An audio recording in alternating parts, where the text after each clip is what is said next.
Bonjour et bienvenue sur ma chaîne. Aujourd'hui, nous allons voir comment créer notre en-tête de page, donc le header avec SeaWeekly. Donc pour ceci, on va se diriger sur notre site web. Dans la partie administration, on va sur notre menu dans Apparence, Éditeur. Voilà. Dans l'éditeur, on va sur le logo WordPress, éléments de modèle. Et là, on choisit header. Donc, par défaut, on a un footer et un header qui sont vierges, qu'on peut utiliser. Et bien sûr, on pourra en rajouter d'autres ici. Donc, on sélectionne ce modèle. Donc, deux options. Hein. Soit on crée intégralement notre en-tête de page avec les fonctionnalités de SeaWeekly, ou soit on apporte un template déjà existant.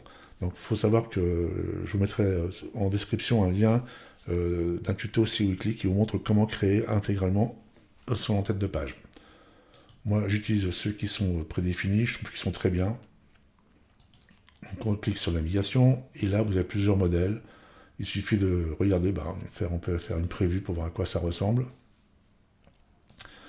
On peut regarder à quoi ressemble en mode portable. Voilà, donc là, je me bats très bien, je vais prendre ces modèles. Donc là, je vais faire importer. Voilà. Comment se présente notre menu? Ici, on a une première section avec le menu et le logo.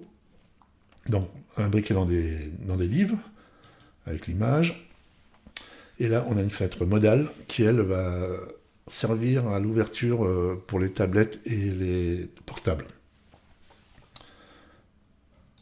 Donc moi, dans cette entrée principale, je souhaite c'est mettre un bandeau. Donc on va rajouter à nous un bandeau. Donc bien sûr, tout ce qui est là est modifiable. Hein. On peut changer les couleurs, tout se présente ici. Hein. Il suffit de sélectionner la zone qu'on veut modifier. On peut changer le background éventuellement. Voilà, tout est modulable.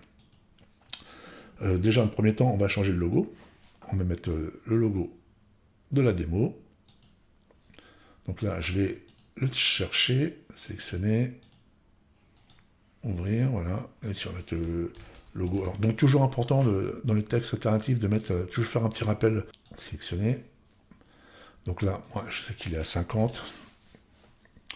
Et on peut laisser comme ça. Donc, par contre, il faut revenir sur le bloc div pour lui déclarer le lien. Donc, on est bien sur une URL, on est en dynamique, et ici, on est sur du home URL. Donc, ça veut dire qu'à chaque fois qu'on va cliquer sur l'icône, on reviendra sur la page principale, donc la page d'accueil. Donc, on s'assure qu'il soit bien activé. Voilà, donc ça, c'est fait. Donc, je vais fermer.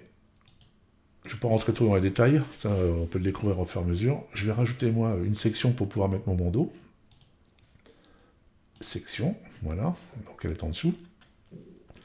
Ici, donc pareil, on peut mettre des couleurs, des dégradés, etc.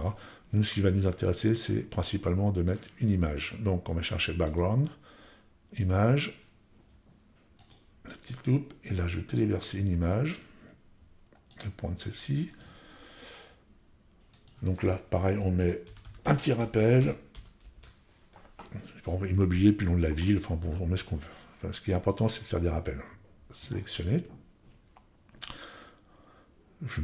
On va mettre à 50. Généralement, centré, c'est pas mal. Et on va aller donner une taille à tout ça. Donc, dans le sizing, ici, je vais mettre 450, par exemple, parce que comme je connais la hauteur de l'image, et là, je vais mettre à 100%. Je remonte dans mon background. Donc, elle est ici. Ici, je vais mettre en mode cover, couverture. Je veux pas de répétition, et on peut faire un effet parallaxe. Bon, enfin bon, là, sur un bandeau, il y a très peu d'intérêt. Voilà, donc on peut faire des animations, par exemple de ce genre d'effet. Voilà, on va mettre peut-être un petit peu plus clair. Voilà, il y a pas mal de possibilités. On va faire un genre comme ça.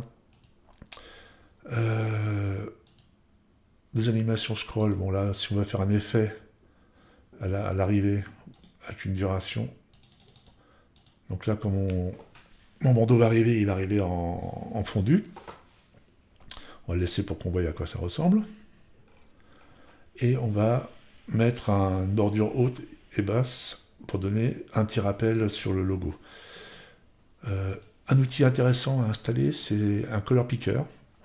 Ça vous permet de piquer la couleur du logo, et comme ça on a le code couleur. Bon, j'avais déjà fait avant, et comme ça permet de récupérer la couleur. On va aller dans Border.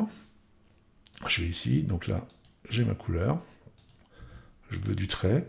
Je désactive ça, parce que je veux pas que toutes les codes soient les mêmes. Je mets une bordure haute à 2, en bas à 2. Ici, je vais mettre 0.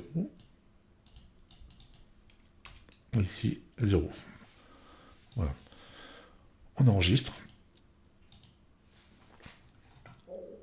Voilà, donc là, mon header, il est fait. Je vais juste retirer ce bouton que je veux pas. Donc deux options, soit on le retire ici, soit on clique sur la corbeille.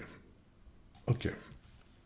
Toujours vérifier qu'on soit bien paramétré par rapport aux tablettes et aux portables. Là, c'est un header, il n'y a rien de particulier. Donc là, tout fonctionne normalement. On peut, bien sûr, désactiver, si on ne veut pas de header sur le portable, il suffit d'aller dans Layout et masquer. Et il reviendra dans les modes normaux. Donc là, on va le laisser pour la démo. Donc ça, c'est intéressant à faire. On enregistre, et maintenant, on va l'intégrer dans notre page d'accueil. Pour cela, on sort, on va dans Modèle, et là, on va faire ajouter une page d'accueil. Je vais sur le petit plus, je tape Template, et là, je fais en tête, choisir un en tête. Donc si j'en avais eu plusieurs, je choisis le modèle qui m'intéresse, donc je vais prendre celui-ci. Je fais enregistrer. Je vais juste rajouter une section pour avoir ma séparation avec le footer qu'on va créer plus tard. On enregistre. Et maintenant, on va sur notre site, on regarde à quoi ça ressemble. Voilà, donc là on a l'effet de fondu, j'ai l'effet transition qui apparaît, c'est vraiment sympa. Donc là, ça commence à prendre un petit peu forme. Voilà pour cette partie. Donc sur le prochain tutoriel, nous allons voir comment créer notre bas de page. Et je vous dis à très bientôt. Merci. Au revoir.